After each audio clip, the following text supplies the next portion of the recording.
बिस्मिल्लाहिर्रहमानिर्रहीम। अस्सलाम वालेकुम स्टूडेंट्स हमारे पास एक्सरसाइज 2.2 क्वेश्चन नंबर 3 का पार्ट नंबर 8 है। आठवें पार्ट की स्टेटमेंट ये है कि x minus one x square plus one का आपने डेरिवेटिव लेना है विद रिस्पेक्ट टू x, लेकिन ये दोनों तो मल्टीप्लाई हो रहे हैं तो इसका मतलब हमें प्रोडक्ट रूल लेना पड़ेगा। इसके लिए मैंने यहाँ पर लिखा differentiate with respect to x के लिहाज से मैं डेरिवेटिव लेने लगा हूँ। तो लेफ्ट साइड पर आ जाएगा dy over dx, right side पर क्या होगा, प्रोडक्ट रूल लगेगा। ये फर्स्ट फंक्शन है और ये स्टूडेंट सेकंड फंक्शन है। First function as it is वैसे का वैसे ही, और सेकंड का derivative x square plus x plus one का डेरिवेटिव। इसके बाद second function as it is x square plus x plus one, और फर्स्ट फंक्शन का डेरिवेटिव आ जाएगा, यानी कि एक्स माइनस वन का डेरिवेटिव आ गया। अब ये देखिए x माइनस वन वैसे का वैसे ही, एक्स स्क्वायर का डेरिवेटिव पावर रूल के मुताबिक 2x, उसके बाद प्लस x का डेरिवेटिव x के लिहाज से 1 और 1 का डेरिवेटिव 0, इसके बाद plus x square plus x plus 1 वैसे का वैसे ही, x का डेरिवेटिव x के लिहाज से 1 और 1 का डेरिवेटिव 0। अब ये देखिए 2x प्लस 1 बच गया, इसको हम किससे मल्टीप्लाई करेंगे, 2x प्लस 1 को x माइनस 1 के साथ मल्टीप्लाई करेंगे, क्योंकि 0 तो खत्म हो जाएगा ना। बिल्कुल ऐसे 1 में से 0 निकालें, 1 बच गया, वो 1 लिखें या ना लिखें मल्टीप्लाई में इससे फर्क नहीं पड़ता। तो अब स्टूडेंट्स इसको मल्टीप्लाई कर देते हैं। 2x को x से मल्टीप्लाई किया 2x स्क्वायर, 2x को 1 से करें माइनस 2x, 1 को x से करें x 1 जार x, और 1 को 1 से करें लेकिन प्लस माइनस माइनस 1, उसके बाद plus x square plus x plus 1। अब स्टूडेंट्स ये देखिए 2x square plus 1x square, the answer is 3x square minus 2x plus 1x plus 1x। ये देखें 1x plus 1x 2x plus का, और ये माइनस का 2x प्लस का 2x माइनस का 2x से कैंसिल हो गया। अब आगे कांस्टेंट बच गया, माइनस 1 प्लस 1 से कैंसिल हो गया, तो आपके पास आंसर आ गया dy ओवर dx बराबर आ गया 3x स्क्वायर के। अब स्टूडेंट्स हमारे पास क्वेश्चन नंबर 3 का पार्ट नंबर 9, इसकी स्टेटमेंट ये है कि 3 फैक्टर्स हैं मल्टीप्लाई हो रहे। हम प्रोडक्ट रूल लगाने के लिए ऐसा करते हैं, पहले दो को आपस में मल्टीप्लाई कर देते हैं। x2 xr 2x स्क्वायर, उसके बाद x3 के साथ मल्टीप्लाई होगा 3x, फिर 3 2x के साथ मल्टीप्लाई होगा 6x, और आखिर में प्लस 3 3 9। और दूसरा फैक्टर क्या है हमारे पास, x स्क्वायर प्लस 1। स्टूडेंट्स ये देखिए 2x स्क्वायर वैसे का वैसे ही, 3x में 6x मिला 9x प्लस 9। तो आगे दूसरा फैक्टर क्या है, एक्स स्क्वायर प्लस 1। अब स्टूडेंट्स ये हमारे पास दो दोबारा से फैक्टर आ गए, इनके ऊपर हम लोग क्या करते हैं, इसके ऊपर हम दोबारा प्रोडक्ट रूल लगा लेते हैं। अब प्रोडक्ट रूल लगा लेते हैं। Differentiate with respect to x, x के लिहाज से डेरिवेटिव लूंगा, लेफ्ट साइड पर dy ओवर dx वैसे का वैसे ही, राइट साइड पर देखें first function as it is 2x square plus 9x plus 9 वैसे का वैसे ही, और सेकंड फंक्शन का डेरिवेटिव किसका लेना है आपने, x स्क्वायर प्लस 1 का, इसके बाद x स्क्वायर प्लस 1 वैसे का वैसे ही, और फर्स्ट फंक्शन का डेरिवेटिव। अब फर्स्ट फंक्शन क्या है, वो है 2x square plus 9x plus 9। अब ये देखिए 2x square plus 9x plus 9 वैसे का वैसे ही आ जाएगा, 2x square plus 9x plus 9।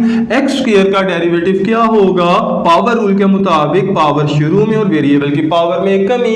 आगे x का डेरिवेटिव x के लिहाज से फर्दर 1, और अकेले 1 का डेरिवेटिव क्या होगा, कांस्टेंट का डेरिवेटिव 0 होता है। उसके बाद आगे आ जाए x स्क्वायर प्लस 1 वैसे का वैसे ही आ जाएगा।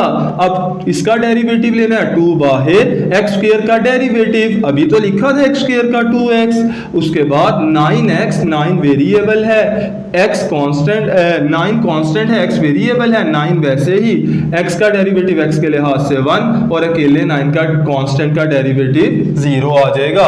अब उसके बाद ये देखिए 2x square plus 9x plus 9, या 2x प्लस 0 है ना, यानी कि 2x है, हम इसको 2x के के साथ मल्टीप्लाई कर देते हैं, चाहे तो एक स्टेप बढ़ा लें। चलें ये देखिए 2x में 0 मिलाएं, 2x बच गए, जब बच जाएगा अगले स्टेप में मल्टीप्लाई कर लेंगे।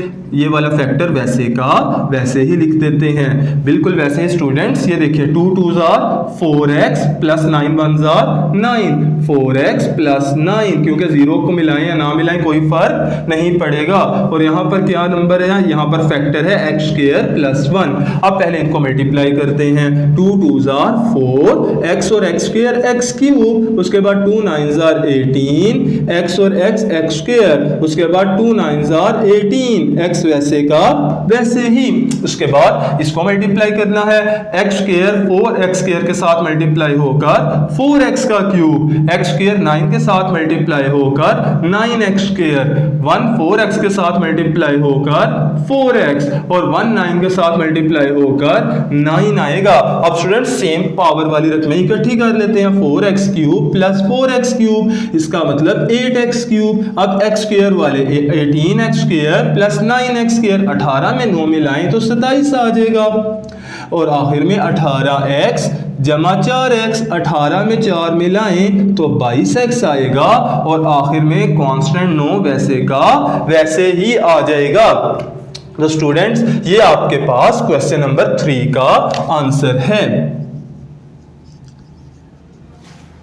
स्टूडेंट्स हमारे पास क्वेश्चन नंबर 3 का पार्ट नंबर 5 है। इसकी स्टेटमेंट है कि x plus 1 whole square, x square plus 1 whole raise to power minus 3। वो कहता है इसका डेरिवेटिव ले। तो डेरिवेटिव लेने के लिए मैंने इसको फर्स्ट फंक्शन मान लिया और दूसरे वाले को सेकंड फंक्शन मान लिया।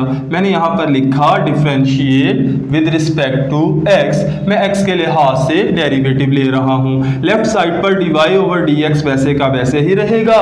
राइट साइड पर मैंने लिखा first function as it is, second function का डेरिवेटिव, दूसरे वाले का derivative x square plus 1 whole raise to power minus 3 का डेरिवेटिव, उसके बाद plus second function as it is x square plus 1 की पावर माइनस 3 वैसे की वैसे ही, और फर्स्ट फंक्शन का x प्लस 1 का होल स्क्वायर, इसका डेरिवेटिव ले लेते हैं।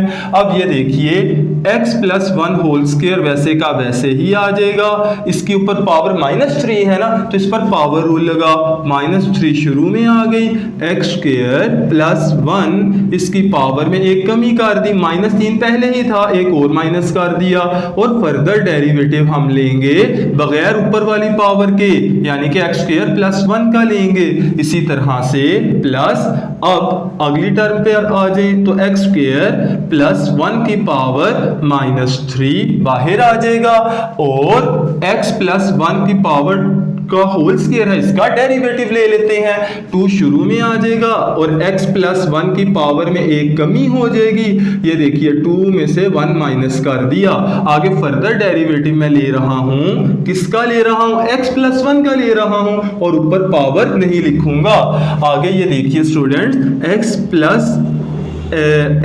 प्लस 1 का होल स्क्वायर, यहाँ माइनस 3 है ना, मैं इस माइनस 3 को शुरू में लिख लेता हूँ, माइनस 3 x प्लस 1 का होल स्क्वायर, और यहाँ पर क्या बचा, x स्क्वायर प्लस 1 की पावर माइनस 3 और माइनस 1 माइनस 4, ऊपर क्या है, x स्क्वायर का डेरिवेटिव है, ये तो पावर रूल के मुताबिक 2x आ जाएगा, और 1 का derivative 0, plus x square plus 1 की पावर माइनस 3, ये 2 है, 2 को शुरू में लिख लिया, x प्लस 1 2 में से 1 निकाले तो पावर 1 बची। अब आगे देखें, x का डेरिवेटिव x के लिहाज से 1 और 1 का डेरिवेटिव 0 आएगा। स्टूडेंट्स इसके बाद आपने ये करना है कि जो सी पावर माइनस में है इनको बटे के नीचे लिख लेंगे। ये देखें माइनस 3 x प्लस 1 का होल स्क्वायर वैसे का वैसे ही, ये पावर माइनस में है माइनस 4, तो इसको बटे के नीचे लिख लिया, x स्क्वायर प्लस 1 की पावर 4, यहाँ पर 2x में 0 मिलाएं तो 2x बचता है, ये मैंने 2x वैसे का वैसे ही रहने दिया। उसके बाद प्लस 2, ये पावर माइनस में है तो इसको बटे के नीचे ले आया, x स्क्वायर प्लस 1 की पावर 3, और ये जो प्लस वाली है उनको ऊपर वैसे का वैसे ही रहने दिया, x प्लस 1, और यहाँ पर आगे 1 प्लस 0, 1 में 0 मिला दें 1 आ जाएगा। अब ये देखिए आपने इसका क्या करना है, आपने एलसीएम लेना है। एलसीएम में स्टूडेंट्स यहाँ पर पावर 3 है, यहाँ पर 4 है, तो दोनों में कॉमन 3 होगी, एक बच जाएगी। तो फिर जब उसको भी लिखेंगे 3 कॉमन से आ गई और एक नॉन कॉमन से पावर आ गई, तो टोटल इसका एलसीएम आ जाएगा एक्स स्क्वायर प्लस 1 की पावर 4। स्टूडेंट्स ये तो लेफ्ट साइड ये पहला फैक्टर का डिनोमिनेटर इससे कैंसिल हो गया क्योंकि पावर सब कुछ सेम है, तो ये खत्म हो गया, ऊपर वाली रकम वैसे की वैसे ही बच गई। -3 मल्टीप्लाई 2x, -3 2x, 3 2 6, x वैसे का वैसे ही, और अंदर क्या है x प्लस 1 का होल स्क्वायर है, दरमियान में प्लस। अब देखिए यहाँ पर x स्क्वायर प्लस 1 की पावर कितनी है 4, यहाँ पर कितनी है 3, तो 3 4 में से 3 निकालेंगे, एक पावर बच गई ना, एक ऊपर वाले के साथ जाकर मल्टीप्लाई हो जाएगी, 2x प्लस 1 के साथ x स्क्वायर प्लस 1 मल्टीप्लाई हो जाएगी, 1 को 2 से मल्टीप्लाई करें 2 ही आ जाएगा। अब ये देखिए -6 इसका x प्लस 1 का होल स्क्वायर है, फार्मूला खोल देते हैं, a square plus 2ab plus b square, 1 का स्क्वायर तो 1 होता है, आगे प्लस 2, इनको मल्टीप्लाई कर दिया, x square jar x cube, उसके बाद x 1 जार x, और उसके बाद x square 1 jar x square, और आखिर में 1 1 जार 1 आ जाएगा। डिनोमिनेटर में स्टूडेंट्स क्या बचेगा, डिनोमिनेटर में आएगा x स्क्वायर प्लस 1 की पावर 4। अब आगे देखते हैं, मैंने ना इसको यहाँ पे लिख लिया, ये ले इस जगह पे करके, तो यहाँ पर dy ओवर dx पहले वैसे का वैसे ही लिखा, यहाँ वाला dy ओवर dx। अब स्टूडेंट्स ये देखिए -6x को x स्क्वायर से मल्टीप्लाई करें तो आंसर आएगा -6x क्यूब। अब -6x को 2x के साथ मल्टीप्लाई करें, minus plus minus 6 2 12, 12x square आ जाएगा। -6x को 1 के साथ मल्टीप्लाई करें तो 6x 1 6x, और माइनस वैसे का वैसे ही। अब ये देखें -6x क्यूब -12x स्क्वायर और -6x। अब इसकी बारी 2x cube plus 2x cube, उसके बाद ये देखें 2x प्लस 2x, उसके बाद क्या आएगा प्लस 2x स्क्वायर, बिल्कुल ठीक है मैंने लिख लिया 2x स्क्वायर, और आखिर में 2 1 2 आ जाएगा, और डिनोमिनेटर सेम होगा, वैसे का वैसे ही आ जाएगा, x स्क्वायर प्लस 1 की पावर 4 आ जाएगी। अब स्टूडेंट सेम पावर वाली रकमें इकट्ठी करते हैं, -6x क्यूब जमा 2x क्यूब, -6x क्यूब में से 2x क्यूब निकालें -4x क्यूब। अब -12x स्क्वायर और 2x स्क्वायर, -12 में से 2 निकालें तो बचेगा -10x स्क्वायर। इसके बाद स्टूडेंट्स x वाली रकमें आ जाएंगी, इनकी अमाउंट्स क्या है -6 और प्लस 2x, -6x में से 2x निकालें -4x, और आखिर में प्लस 2 कांस्टेंट है। अब डिनोमिनेटर में क्या रकम है, वो x square plus 1 whole raise to power 4 है। आखिर में आप ये देखिए dy ओवर dx। स्टूडेंट्स ऊपर वाली हर रकम में 2 कॉमन है, तो मैं ऐसा करता हूं -2 कॉमन ले लेता हूं। मैंने -2 को कॉमन लिया तो यहां पर बचेगा प्लस 2x क्यूब, उसके बाद माइनस कॉमन लिया हुआ प्लस 2 5 10 5x स्क्वायर, उसके बाद -2 कॉमन है तो प्लस माइनस प्लस में चेंज हो जाएगा 2 2 4x। देखें 2 2 4 तो 2 आ गया, x वैसे का वैसे ही। अब ये देखें माइनस कॉमन है तो प्लस माइनस में चेंज हो जाएगा, और 2 1 2। डिनोमिनेटर की हमारी अमाउंट वैसे की वैसे ही रहेगी, x स्क्वायर प्लस 1 की पावर 4, और यही आपका आंसर है।